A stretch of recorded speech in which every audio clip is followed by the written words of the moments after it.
Tá, mas será que a doença consegue esperar tudo isso? Será que dá tempo?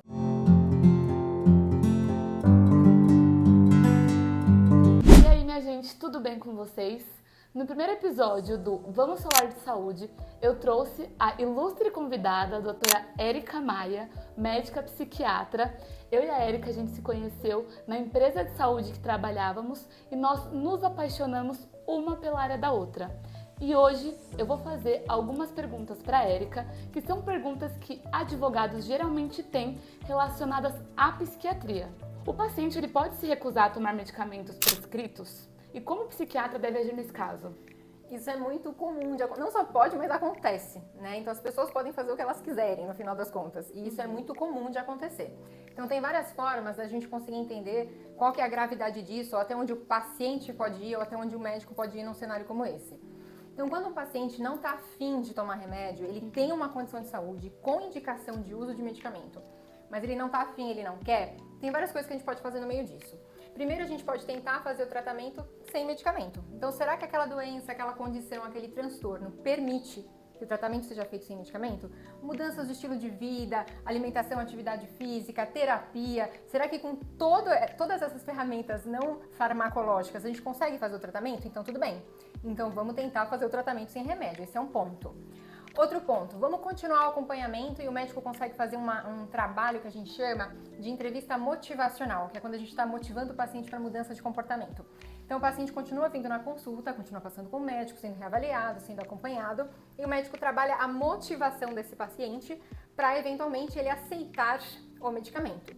Tá, mas será que a doença consegue esperar tudo isso? Será que dá tempo? Essa é uma dúvida. Essa é uma dúvida importantíssima. Então, qual que é o referencial do médico para saber para onde ele vai seguir? Avaliação de risco. 100% das consultas na psiquiatria, elas precisam ser acompanhadas de avaliação de risco do paciente. Então, quais os riscos que a gente avalia em 100% das consultas? Primeiro, que todo mundo já ouviu falar, risco de suicídio. Será que aquele paciente tem um risco de suicídio nessa condição? Será que a gente consegue esperar todo esse processo para ver se o paciente aceita o tratamento que está sendo indicado ou não? O risco é muito alto, é muito baixo, ele existe, ele não existe? Risco de agressão a outras pessoas, risco de dano patrimonial, tem vários riscos que a gente pode abordar, até se a gente for falar de internação em algum momento, a gente pode falar um pouquinho mais sobre esses riscos. A gente vai falar. Ótimo, esse é um assunto super rico também. A gente tem que fazer avaliação de risco para entender o quanto que o médico consegue esperar para motivar esse paciente. Porque havendo este risco, a internação está formalmente indicada. E aí, se um paciente se recusa ao tratamento ambulatorial, esse é o termo que a gente usa, né? A recusa do tratamento ambulatorial, isso indica formalmente a internação hospitalar. Se o paciente estiver sob risco de alguma coisa, um desses riscos que eu exemplifiquei, por exemplo.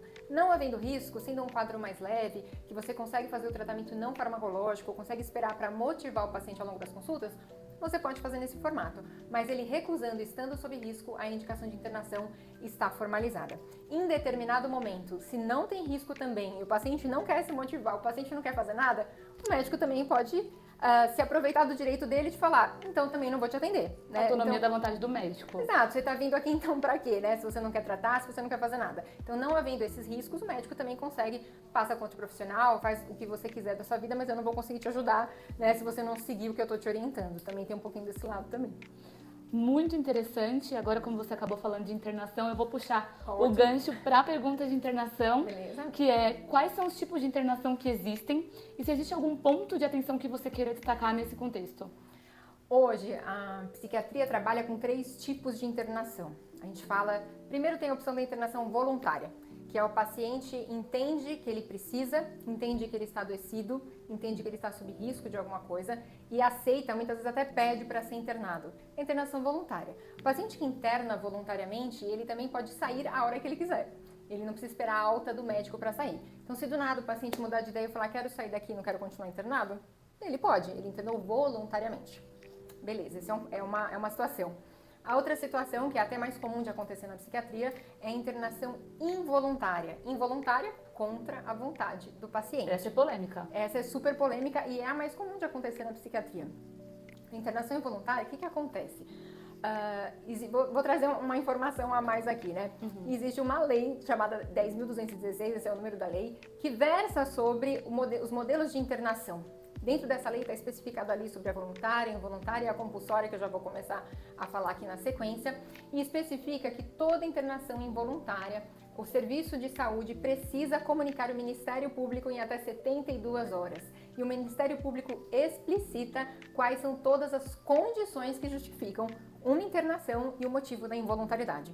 Então, se você entra no site do Ministério Público e escreve ali internação involuntária, vai aparecer o linkzinho exatamente de quais são as condições que ele especifica para justificar uma internação e justificar a involuntariedade. Então, em quais situações a gente consegue justificar essa internação e a involuntariedade? Primeiro de tudo, a internação está sempre justificada nas situações de risco que eu comentei. Risco de suicídio, risco grave de automutilação, risco de dano patrimonial contra si ou contra outras pessoas, risco de exposição social. Então, por exemplo, tem pacientes em crise que estão fora de si, saem nus pela rua, que vão até o trabalho, se expõem, gastam todo o dinheiro. Tem várias situações que eles ficam expostos socialmente. Isso é uma indicação de internação hospitalar também.